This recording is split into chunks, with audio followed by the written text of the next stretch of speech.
దేవునికి వందనములు. ప్రియమైన దేవుని బిడ్డలారా,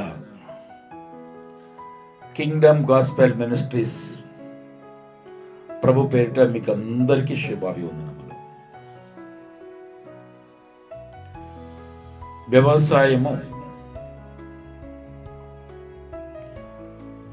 వ్యవసాయం చేసేటప్పుడు రైతు ఎంతో నమ్మకంతో, ఎంతో విశ్వాసంతో నేను వేసిన విత్తనములు నీటితో తడుస్తాయి, వర్షం కురుస్తుంది, పంటలు బాగా పండుతాయని ఎంతో నమ్మకం, విశ్వాసంతో, దేవుని మీద ప్రేమతో, నాకు దేవుడే ఉన్నాడు అని ఆలోచనతో రైతు ఎంతో ఆశతో, దేవుని ప్రేమతో జీవిస్తాడు, వ్యవసాయం చేస్తాడు. అలాగే దేవుడు వర్షాన్ని ఇస్తాడు, నేను వేసిన పంటని ఆశీర్వదిస్తాడు, వర్షాన్ని కురిపిస్తాడు, పంటకి నీరిస్తాడు, పంట ఎక్కువ దిగుబడిస్తుంది, దేవుడు ఆశీర్వాదాలు నాకు ఉంటాయని ఆ రైతు ఎంతో విశ్వాసం, నమ్మకంతో యొక్క పంటను వేస్తాడు.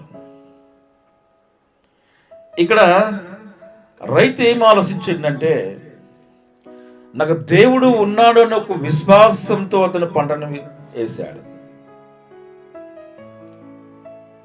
మరి వర్షము అది రాకపోయినా కూడా వర్షము వస్తుంది, నాకు దేవుడు ఉన్నాడు, నా వర్షాన్ని కురిపిస్తాడు, వర్షంలో నా యొక్క పంట తడుస్తుంది, మంచి దిగుబాటునిస్తుందని నమ్మకమైనటువంటి విశ్వాసంతో, దేవుని యందు నమ్మకం కలిగి ఉండి రైతు విత్తనాలు విత్తుతాడు.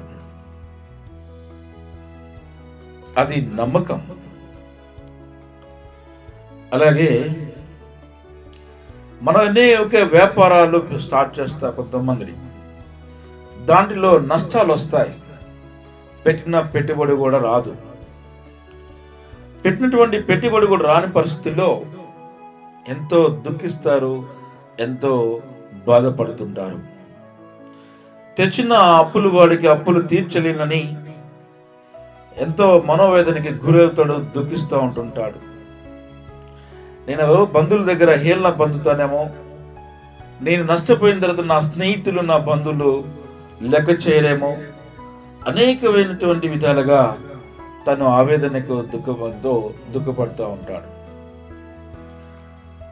ఎవరైతే ఆవేదనటువంటి వ్యాపారంలో నష్టపోయినప్పుడు, బాధ కలిగినప్పుడు, వారి యొక్క అన్నిటినీ ఆస్తిని కోల్పోయినప్పుడు, మరి పరామర్శించడానికి వెళ్ళిన మీరు ఎవరైతే ఉంటారో, మన స్నేహితులు కావచ్చు, బంధువులే కావచ్చు, శ్రేయభిలాషులే కావచ్చు, వారిని ఓదార్చాలి.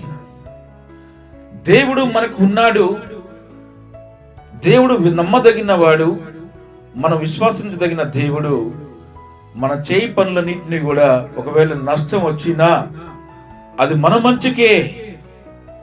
ఎందుకంటే దేవుడికి అన్ని తెలుసు, అతడుకి మనం ఎక్కడో హృదయ పరివర్తన పొందాలని దేవుడు మనకి విధమైన చేస్తున్నాడని మన వాళ్ళని ఓదార్చాలి. ఆ విధమైనటువంటి ఓదార్పుని, ధైర్యాన్ని వాళ్ళకి ఇవ్వాలి. అప్పుడు వారు ఆత్మవిశ్వాసాన్ని కోల్పోకుండా దేవుని వైపు చూస్తూ ఉంటుంటారు. హల్లెలూయా, హల్లెలూయా, హల్లెలూయా. ప్రియమైన దేవుని బిడ్డలారా, మనము ఆస్తిని కోల్పోయినా, మన ఆశీర్వాదాలు కోల్పోయినా, మన హేళన పొందిన, అవమానించబడిన, మన స్థితిగతులు జగదారిపోయినా, కానీ మనము దేవుని యందు విశ్వాసం కలిగి ఉండాలి. ఆయన వైపే మనం చూడాలి.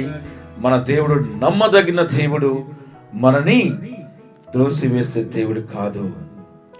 హల్లెలూయా, హల్లెలూయా, హల్లెలూయా.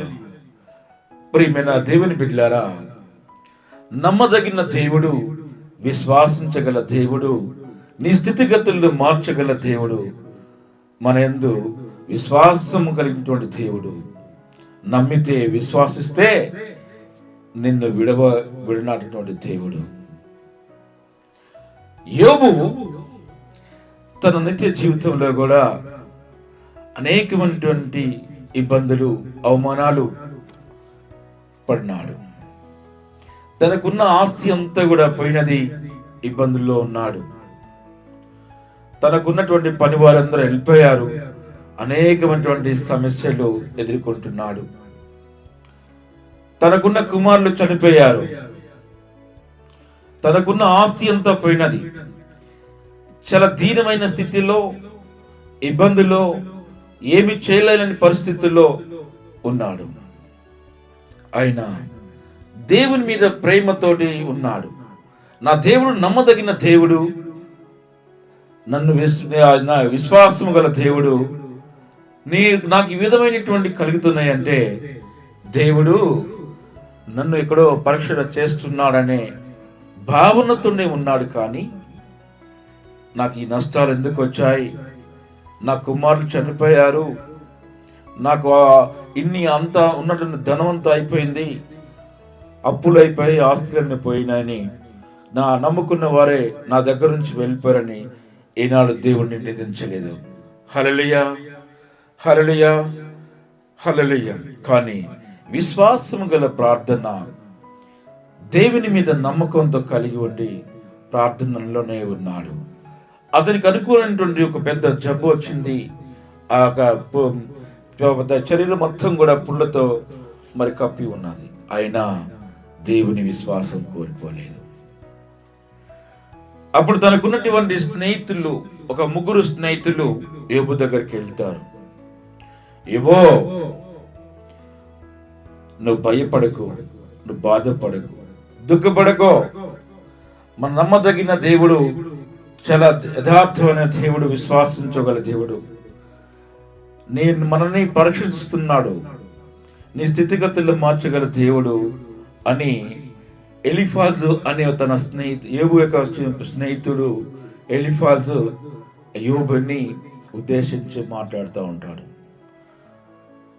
మనమేం బాధపడిన అవసరం లేదు, దేవుడు మనని పరీక్ష చేస్తున్నాడు.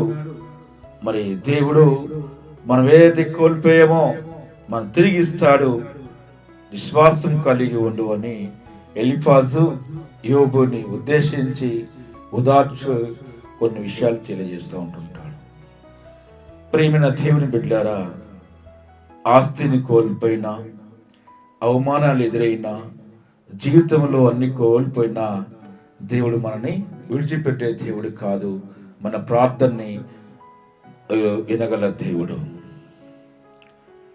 యోబు గ్రంథము 5వ అధ్యాయము 9వ వచనంలో ఏముందంటే, ఆయన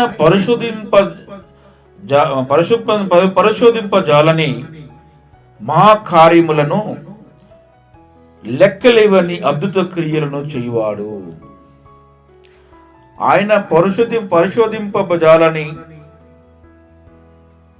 మా కార్యములను లెక్కలేవని అద్భుత క్రియలను చేయువాడు. చాలా అద్భుతమైనటువంటి రీతిలో మన యొక్క క్రియలన్నింటినీ కూడా చేయగల దేవుడు.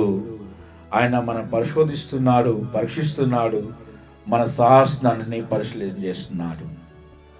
మన విశ్వాసాన్ని కోల్పోతావా, దేవుని యందు మనం దూరం అయిపోతావా అని నిన్ను పరిశోధన చేస్తున్నాడు. కానీ దేవుడు నీపై అనేకమైన అద్భుతమైన కార్యములు చేయవాడు.